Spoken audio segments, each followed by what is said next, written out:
How would you explain what mad practice is?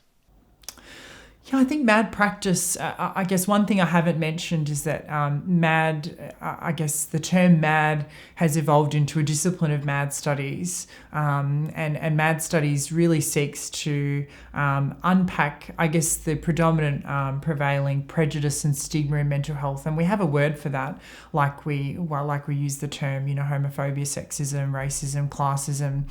It's called saneism, and saneism is kind of the the operationalization of people discriminating against someone with a mental health issue. So on an interpersonal, individual level, it looks like, you're mad, you're crazy. We hear these words kind of thrown around all the time.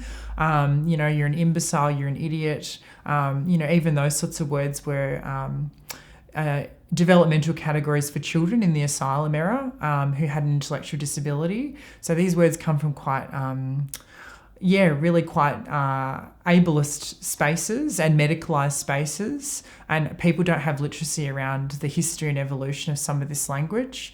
Saneism at a more institutional level looks like discrimination in the workplace, discrimination in education and housing.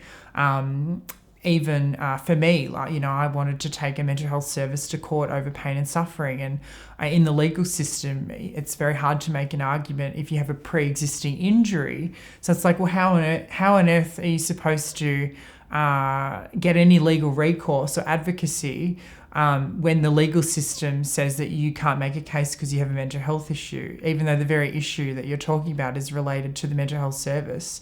That's an example of institutional saneism. Or, you go to your general practitioner, your doctor, and, you have stomach aches, and then the doctor sees your psychiatric history and all of a sudden it's about anxiety. It's not about having a physical complaint. So these are all just little ways of how society is really sanist and seeks to, discriminate against those that have a mental health issue and kind of seek to undermine someone's kind of sanity and competence. It's very much about what it means to be of a sane mind and to be of a competent mind that has decision-making capacity and capability. And there's a lot of inherent complications in that. So mad practice is really about understanding saneism, how we can work with saneism and be anti-sanist in the way that we work. So it's about helping people to understand what saneism looks like, then working with that, and then really helping them to understand that there are other ways to understand their condition or their living experience outside that medical model. So there's a way to understand it outside of your depression or your anxiety or bipolar.